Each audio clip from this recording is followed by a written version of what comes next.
Magandang araw mga kaibigan. Ang ating General Appropriations Act for 2024 o yung budget para next year ay ready na for signature ng Pangulong Marcos Jr. Okay, may dalawang senador, isang ex-senador si Ping Lacson at itong kasalukuyan Senator Pimentel. Mayroong reminder, babala o warning sa Pangulo na dapat i-veto ano bang veto? Yung tanggalin yung mga naisingit na mga unprogrammed expenses amounting total sa lahat na ng mga ahensya ng gobyerno 731.4 billion pesos. Grabe. Lambang budget, 5.6 o 5.7 trillion. Halos 1 trillion ang unprogrammed expenses. And according to ex-Senator Panfilo Lacson, that yan po unconstitutional. Ganon din ang stand ni Senator Pimentel doon pa sa bicameral committee, nagrereklamo na si Senator Pimentel Ang House of Representatives alone, dito kay Tambalos, ang kanilang naidagdag 12.5 billion pesos. Wow! Dagdag pang travel expenses yon. Extraordinary expenses. And then, iba't ibang ahensya. Sigurado, Office of the President, mayroon. Ang wala lang dyan, ang Office of the Vice President. Total, 731 billion unprogrammed. Hindi ko po maintindihan. Bakit kailangan ng unprogrammed?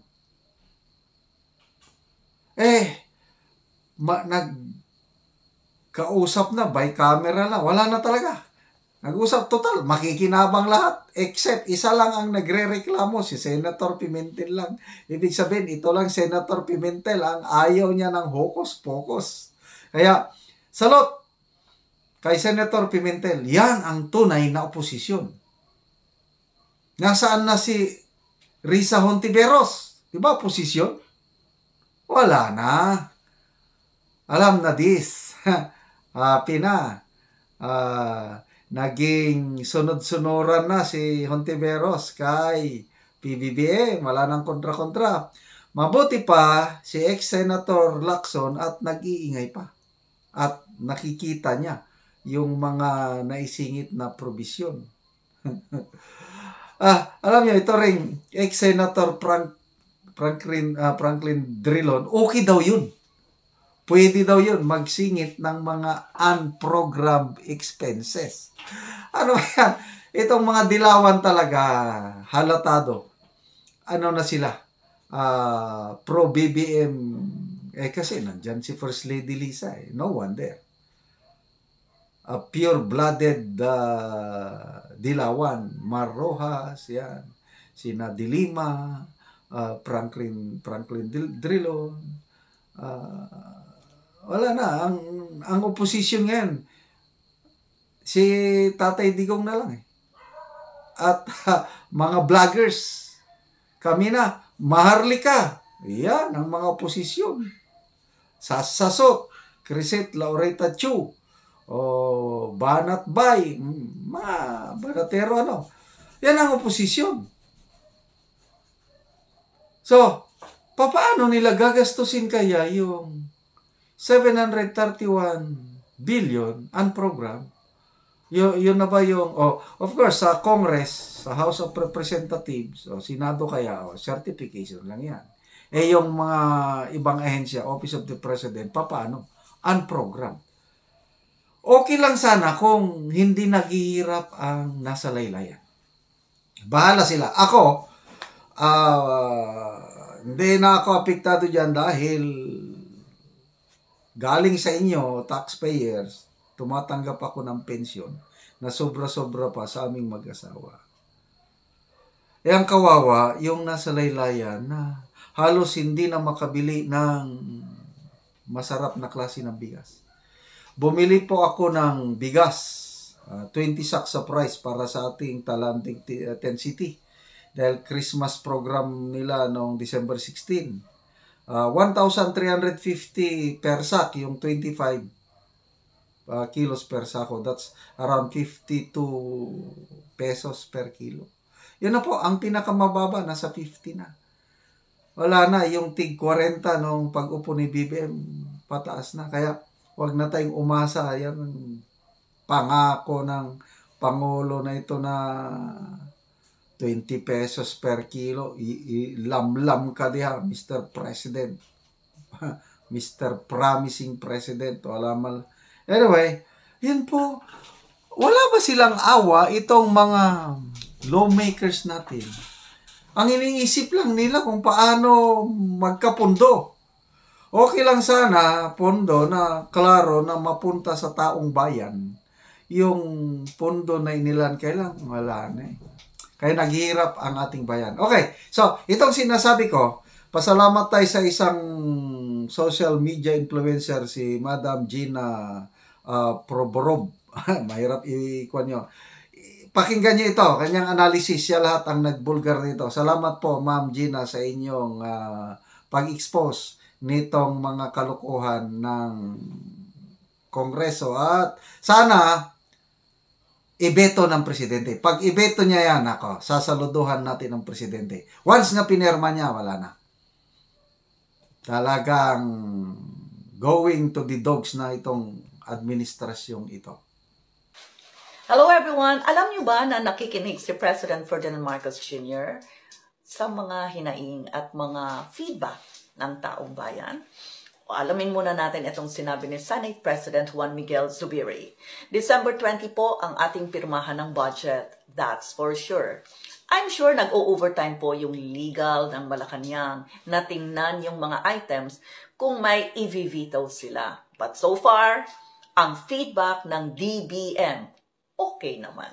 Tapos sa taas, makikita ninyo yun. Zubiri said that he hopes Marcos will not veto the budget items, including the increased unprogrammed funds, which were opposed by Senate Minority Leader Aquilino Pimentel.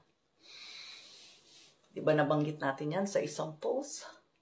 Billion yung halagang yun. Nakasulat unprogrammed funds. Sang-ayon ba kayo? Meron ba kayong gustong ipaabot kay President Ferdinand Marcos Jr. bago niya pipirmahan yung budget for 2024? Sige, mag-react kayo. Bye-bye! Hello everybody from GDM. 2024 GAA may be dared before Supreme Court, says Pimentel, for allegedly being unconstitutional. The proposed national budget for 2024 may be challenged before the Supreme Court, according to Senate Minority Leader Aquilino Pimentel. So, earlier, yun na nga ang sinabi natin na meron supposedly biglang increase. At yan yung na-point out ni Senator Pimentel. Kaya nga dun sa kabilang video ko, yun yung tungkol sa House budget hike. Na ayon sa kanya pagkatapos ng BICAM, ang laki ng increase ng budget ng House of Representatives. Another increase of 12.5 billion. Now, may nag-comment na, para naman yan sa iba't ibang mga agencies, dapat daw tingnan ko muna, pag-aralan ko muna, hello. We're not talking about the budget for the different government agencies. We're talking only about the budget for the House of Representatives. Para lang sa kanila, para lang sa Kongreso. Yan ang pinupuntirya ni Senator Pimentel. So, abangan natin po ito kung anong development to o kaya sang-ayon ba kayo na sila ay may karagdagang 12.5 billion pesos. Billion yan, ha? Hindi pa nga nakapag-explain o natalakay yung tungkol nga sa kanilang mga liquidation ng mga MOEs o kung paano yan, anong balak nila dyan, tuloy-tuloy ba na certification lang ang gagawin. Yan ang inaantay ng taong bayan sana. Kaya, keep updated. Bye-bye! Hello everyone, hi. Inquirer.net says Drilon backs 450 billion hike in 2024 unprogrammed funds. So former Senator Franklin Drilon defended the increase in the proposed 2024 national budget's unprogrammed funds. So okay lang pala yon, yung ganon. Ganon kalaki ha, 450 billion. Tapos unprogrammed funds. Paano kaya yung liquidation nito? Paano kaya kung unprogrammed siya? Siguro they can find a way. Pero makikita lang natin na ang dami palang pera. Akala ko dun sa budget hearing, nagtitipid sila lahat-lahat. And, you know, kung napanood niyo yung bawat interrogation na ganap sa bawat ahensya, lalong-lalo na, dun ako naawa dun sa ombudsman talaga, Office of the Ombudsman, kung bakit nga ba. Anyway, na alam naman rin natin na marami palang, may mga kongresista pala na may mga kaso. So, in my mind, paano kayo makagalaw-galaw tong ombudsman na to? Anyway, so, etong 450 billion unprogrammed funds, okay lang sa kanila, no? Ganun pala yun. Parang okay lang yan. Parang, is it fair? Really? Okay lang yun? Kayo, ano sa palagay ninyo? Ano sa tingin ninyo? Kayo na mag-react. Bye-bye. Hello everyone from Inquirer.net. It says here that former Senator Panfilo Lacson urged President Ferdinand Marcos Jr. to veto the 731.4 billion unprogrammed appropriations in the proposed 2024 budget on grounds that these were unconstitutional. Ito kayo bibigyan ng pansin ni President Marcos Jr. Maraming nag-aabang nito, maraming nag-aalala. Dahil nga unprogrammed appropriations, ang concern na naman ay paano yung liquidation nito? By certification ba? O paano ba? Dahil hindi pa nga naayos yung 2023 sagot tungkol sa mga liquidation processes nila.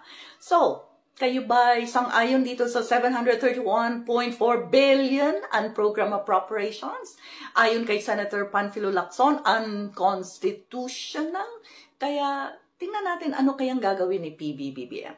Abangan natin. Bye-bye!